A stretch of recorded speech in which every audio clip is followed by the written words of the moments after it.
नमस्कार, wait technical YouTube channel पर आपका स्वागत है। जैसे कि अभी पीछे हरियाणा पशुपालन विभाग की अनुसूचित जाति के लिए जो स्कीमें उपलब्ध हैं 2020-21 के लिए वीडियो डाला गया था। तो मुझे कुछ कमेंट्स मिले हैं पशुपालकों की तरफ से, जिसमें वो ये चाह रहे हैं कि एक वीडियो बनाया जाए जिसमें ये बताया जाए कि अप्लाई कैसे करें। तो जैसे कि आपको बताया था कि जो साइट का नाम है वो saralharyana.gov.in है, जो आप स्क्रीन पर देख पा रहे होंगे। तो उसको आपको वहाँ जाना होगा। अगर आपने अपनी आईडी बना रखी है तो आप भी अप्लाई कर सकते हो। अगर नहीं बना रखी, अगर किसी कियोस्क से आप अप्लाई करना चाहें तो आप वहाँ से भी कर सकते हैं। इन केस आप अपनी आईडी बनाना चाहें तो आप जैसे इस साइट पर जाएंगे तो आपको यहाँ पे नया ये दिखेगा, न्यू यूज़र रजिस्टर हेयर। तो इसको आप क्लिक करेंगे तो एक नई विंडो खुलेगी जिसमें आप अपना नाम, अपना वैलिड ईमेल एड्रेस, जो आपका अपना ईमेल एड्रेस होगा, और फ़ोन नंबर जो है वो एक ही बार होगा रजिस्टर। अब मान लीजिए आपने अगर एक बार रजिस्टर कर दिया है फ़ोन नंबर जो वो, और कोई और उसके बाद कोई और आईडी बनाना चाहे तो वो फ़ोन नंबर उस नहीं होगा, आपको नया फ़ोन नंबर ही डालना पड़ेगा। तो ये सब डाल के आप पासवर्ड डालेंगे। उसके बाद अपनी हरियाणा से तो हरियाणा सेलेक्ट कर लेंगे। उसके बाद जब ये कैप्चा डाल के आप वैलिडेट करेंगे तो आपकी ईमेल आईडी और फ़ोन पे एक कोड आएंगे, ओटीपी आएंगे, जो आपको डाल के वेरीफाई करने होंगे। तो जो आपका ईमेल आईडी होगी वो आपका हो जाएगा यूज़र नेम, और पासवर्ड जो आप रखेंगे वो तो उससे आप एंट्री कर पाएंगे। और एक बात ख्याल रखिएगा कि जो आप जो ईमेल एड्रेस लिखेंगे, चाहे आप स्टार्टिंग कैपिटल से करें या स्मॉल से करें, तो आपको उसी कैपिटल या स्मॉल को लेके ही आपको यूज़र नेम डालना पड़ेगा। मान लीजिए आपने अगर ईमेल आईडी में स्मॉल लिखा तो स्मॉल से शुरुआत करेंगे, और अगर बड़े से लिखा तो एंट्री करते वक्त आप बड़ा अक्षर रखेंगे पहला, उसी का ध्यान रखिएगा। उसके बाद जैसे मैं आपको एक आईडी बना रखी है, उसे लॉगिन करके आपको मिलता हूँ दोबारा। तो जब आप एंट्री कर लेंगे तो आपको ये स्क्रीन दिखेगी। तो इस पर आपने यहाँ जाना है अप्लाई फॉर सर्विसेज में, और ये आप देखेंगे व्यू ऑल अवेलेबल सर्विसेज, इसको आप क्लिक कर देंगे तो आपके पास ये स्क्रीन खुल जाएगी। तो आप सरल हरियाणा में जितने भी सभी हरियाणा के डिपार्टमेंट की स्कीम्स है वो दिख जाएंगी। तो आपको पशुपालन वाली स्कीम ढूंढने के लिए या सर्च में आप एनिमल लिखेंगे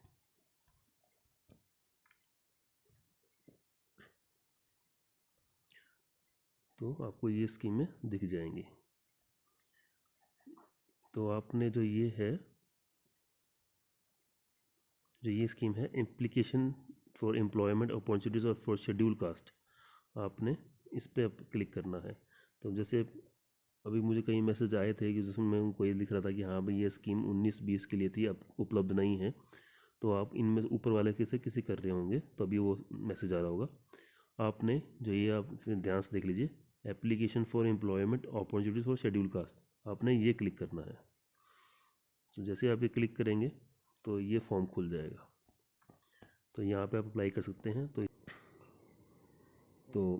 जो इस स्कीम में आपके पास स्कीमें उपलब्ध हैं वो आपको यहाँ यूनिट अप्लाइड फॉर पे सब दिख जाएंगी।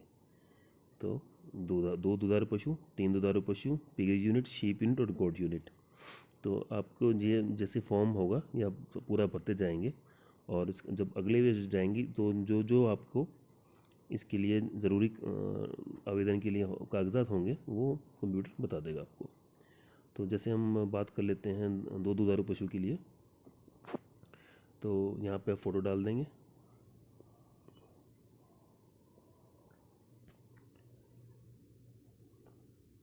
और जो फ़ोटो है वो जेपीजी फाइल में हो, या जो भी आप लोड करेंगे आप जेपीजी फॉर्मेट में हो, तभी अपलोड हो पाएगा।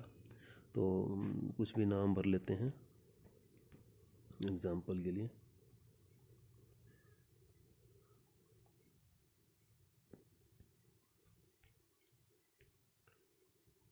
तो एज जैसे कि 18 से 55 का अलाउड है, तो उसमें आप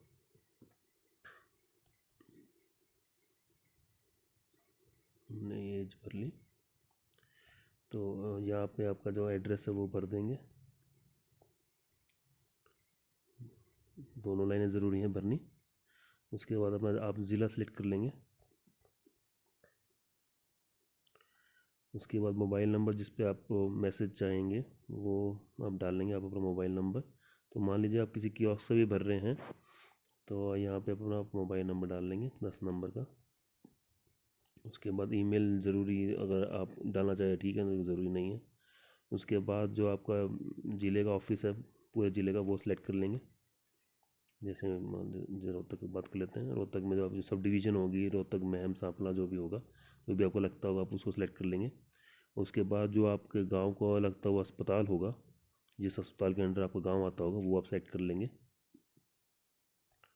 तो ये आ जाएगा। उसके बाद ये आधार वेरिफिकेशन होगी, या तो आप इसको आधार अपलोड कर सकते हैं, अगर आप आधार अपलोड ना करना चाहें तो आप OTP से वेरीफाई भी कर सकते हैं। तो अगर OTP से वेरीफाई करना चाहें तो यहाँ पे आप आधार नंबर डालेंगे और जब ये फॉर्म पूरा करेंगे तो आप कोड आएगा, उसी से आप आधार नंबर वेरीफाई कर लेंगे। यहाँ मैं अपलोड मैन्युअली की बात कर लेता हूँ। तो उसके बाद आपका अपना जो बैंक का खाता है वो डालेंगे, कौन से बैंक में है। उसके बाद आप अपना खाता नंबर, उसके बाद जो आपका IFSC कोड होगा वो डाल लेंगे। उसके बाद एक अगला कॉलम है कि आपके पास खेती की ज़मीन कितनी है। अगर खेती की ज़मीन है तो आपको पटवारी से उसकी वेरिफिकेशन करवाने, जो पटवारी से लिख के लिखवाएंगे वो आगे अपलोड करना पड़ेगा। अगर नहीं है तो आप इसको खाली छोड़ दीजिएगा। तो अब आगे जो क्वेश्चंस हैं वो है कि आपके अगला है कि आप क्या BPL फैमिली से हैं, अगर हैं तो आपको जो BPL कार्ड होता है वो आपको अपलोड करना होगा। और अगर आपने कोई ट्रेनिंग ली है विभाग से या ऐसा कोई सरकारी विभाग से, जैसे वीटा हो गया वगैरह कुछ हो गया, तो आप वो आगे वो अपलोड करना होगा। अगर नहीं कर रखी तो आप नो कर सकते हैं। तो हम यहाँ यस करके देख लेते हैं।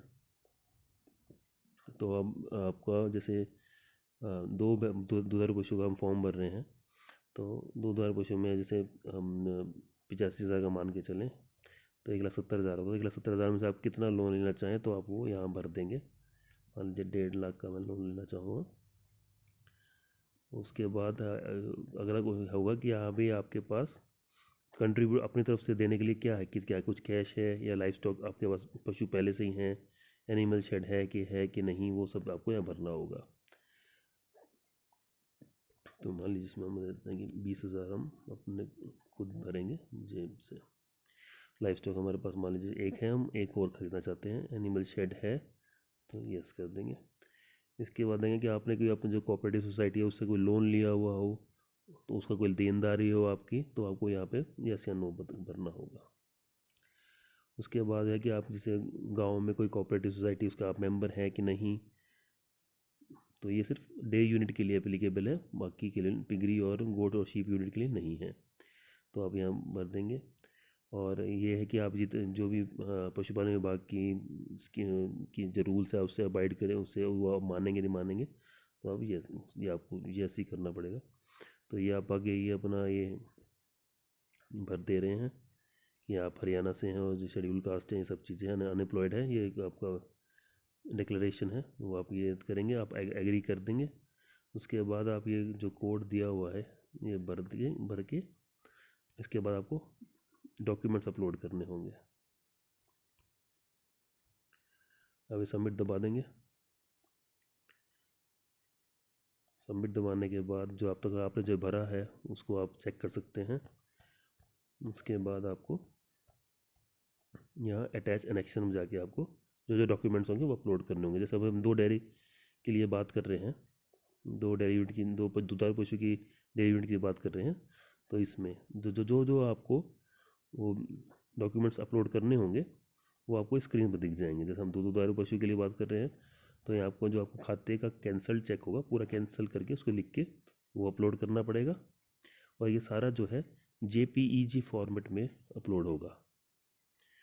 और शेड्यूल कास्ट सर्टिफिकेट, फिर आपका आइडेंटिटी प्रूफ जिसमें ड्राइविंग लाइसेंस, राशन कार्ड या वोटर कार्ड के उसमें कोई एक होगा, हम यहाँ राशन कार्ड सेलेक्ट कर लेते हैं। फिर आपको आधार कार्ड, फिर अब बैंक की फ्रंट की पासबुक जो जहाँ पे खाता नंबर IFSC कोड वगैरह सब लिखा हुआ होता है। और जैसे यहाँ लाल निशान लगा हुआ था, ये सब चीज़ें ज़रूरी हैं, ये आपको अपलोड करनी ही होंगी, उसके बगैर नहीं चलेगा। पैन कार्ड में पैन कार्ड, और जो NOC मैंने उसमें पीछे वीडियो जो बनाया था उसमें दे रखा है डिस्क्रिप्शन में, उसको आप डाउनलोड करके और जहाँ जिस बैंक से आप लोन लेना चाह रहे हैं उससे आपको NOC, तो ये कर आप सेव कर देंगे तो आपका ये एप्लीकेशन आगे चली जाएगी और आपको एक नंबर मिल जाएगा। तो ये सब प्रोसेस सारा कुछ ऑनलाइन है। तो आशा है कि आपको सब समझ आ गया होगा। अगर फिर भी कोई इसमें कोई कमी रह गई हो तो ज़रूर कमेंट करिएगा। धन्यवाद।